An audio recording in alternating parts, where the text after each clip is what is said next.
The Egyptians on the east bank of the canal were split into two armies, one in the north and one in the south. 100,000 men and about 1,000 tanks, well dug in and well defended by minefields. They looked impregnable. But one of Sharon's patrols had discovered a narrow gap, just 1 mile wide, between the two armies at this spot, where the Suez Canal joined a large salt lake. Sharon was ordered to push through here with his tanks, widen the gap, and secure a corridor through to the canal. The Israelis would bridge the canal, and hundreds of tanks would then pour across it and fan out north and south to cut off the Egyptians from behind. The Egyptians' positions on the eastern canal bank would then be untenable. For the Israelis, the whole operation would be fraught with danger. The biggest threat was an Egyptian stronghold here, called Chinese Farm. It was just north of the planned Israeli corridor. Sharon had to neutralize the Egyptians at Chinese Farm if the Israeli plan was to succeed. But what the Israelis didn't know was just how big the Egyptian presence was at Chinese Farm. Large numbers of Egyptian tanks and infantry were gathered there. Unaware of how outnumbered they were, at dusk on October the 15th, the Israeli assault force moved in. Sharon's tank crews approached Chinese Farm to make their surprise attack. They moved in from 3 different directions, but the Egyptian position was a lot stronger than the Israelis had expected. A ferocious night battle erupted between the Israelis and the Egyptians. Both sides now faced the same problem. The fighting was at such close quarters that it was difficult to tell who was friend and who was foe. At one point, when my tank had stopped, an Egyptian soldier climbed onto it and asked me in Arabic for a cigarette. He thought we were Egyptians. I bent down and pulled the pin on a grenade and tossed it at him. All night, the Egyptians put up a stiff defense. They disabled Israeli tanks and killed and wounded enemy soldiers. The Israelis realized they faced a tough fight to secure the vital road to the canal. The Egyptians were spread out like a horseshoe. They could shoot at us from 3 sides. It was a carpet of fires and bullets were everywhere. I thought from here, we are not going to get out alive. This is our death place. Sharon decided to cross the canal before waiting for the Battle of Chinese Farm to be won. At midnight, he sent 750 paratroopers to sneak across and establish the vital toehold on the west bank. His men had been totally unopposed. But to turn this into a major breakthrough, the Israelis would need to get thousands more men and tanks across the canal. In fact, the Israelis had built a mobile bridge a year before the war for just this purpose. The bridge was 180 meters long, weighed 400 tons, and took 3 days to put together. Once assembled, it was towed on metal rollers through the desert by 12 tanks along the only road down to the canal. But there was a problem.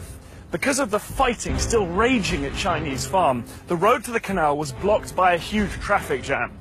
By daybreak, the bridge had only traveled 2 miles. There were another 13 to go. Sharon needed to get tanks across the canal to reinforce his troops who'd crossed earlier. Without the bridge in place, he had to float 50 tanks across on inflatable rafts. The sudden appearance of Israeli tanks on the west bank of the canal was a huge surprise for the Egyptians. Soldiers manning the SAM batteries reported that groups of several tanks would show up in the distance, open fire at them, and then disappear.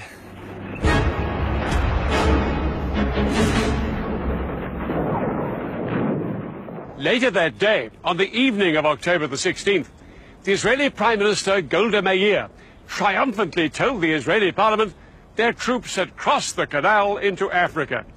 In reality, it would be another 2 days before the Israelis secured the corridor to the canal. It wasn't until October the 19th that the bridge was finally in place.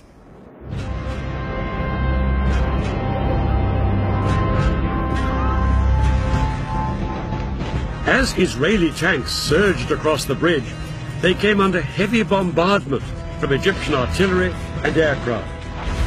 But the tanks pushed on to their first objectives on the West Bank, Egypt's SAM missile sites. Once these missiles were destroyed, Israeli warplanes swept into the attack, in support of the tanks fanning out north and south on the west bank of the canal. Egypt's Third Army, here on the east bank, was soon in danger of being surrounded. Shazli urged that some units should be pulled back here to the west bank to fight the Israelis. President Sadat replied abruptly, "No retreat." He believed that reducing forces on the east bank would risk losing everything they'd fought for. But Sadat was ready for a ceasefire.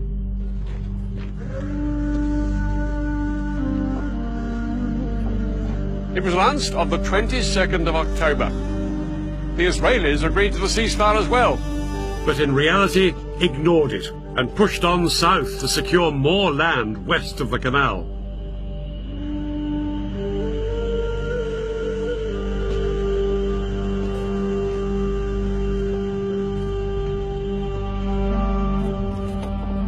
By October the 23rd, the Egyptian Third Army was surrounded. The supply lines of its 45,000 men were cut. With only 4 days of food and water left, it wouldn't be long before they were starved into submission.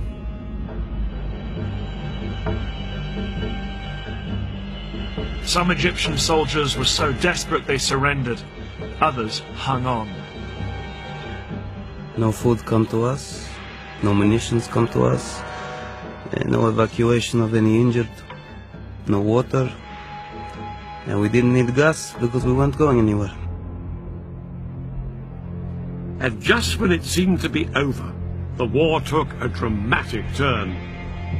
It was at this critical moment that Egypt's most powerful ally, the Soviet Union, made one final bid to help the Egyptians. The Soviet president, Leonid Brezhnev, told the Americans unless they agreed to send a joint US-Soviet peacekeeping force to the Middle East, he would send Soviet troops on their own.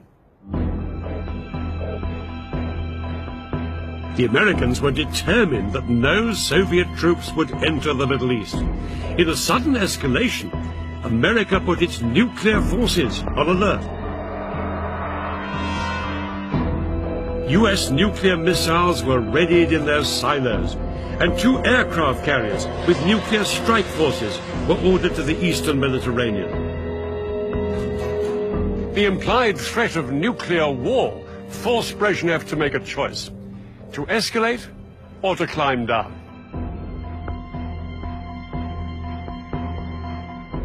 Brezhnev decided to climb down, and no Soviet troops went to the Middle East. But the flurry of international pressure had made its mark. On October the 25th, the Israelis finally heeded the ceasefire, and the October War was effectively over.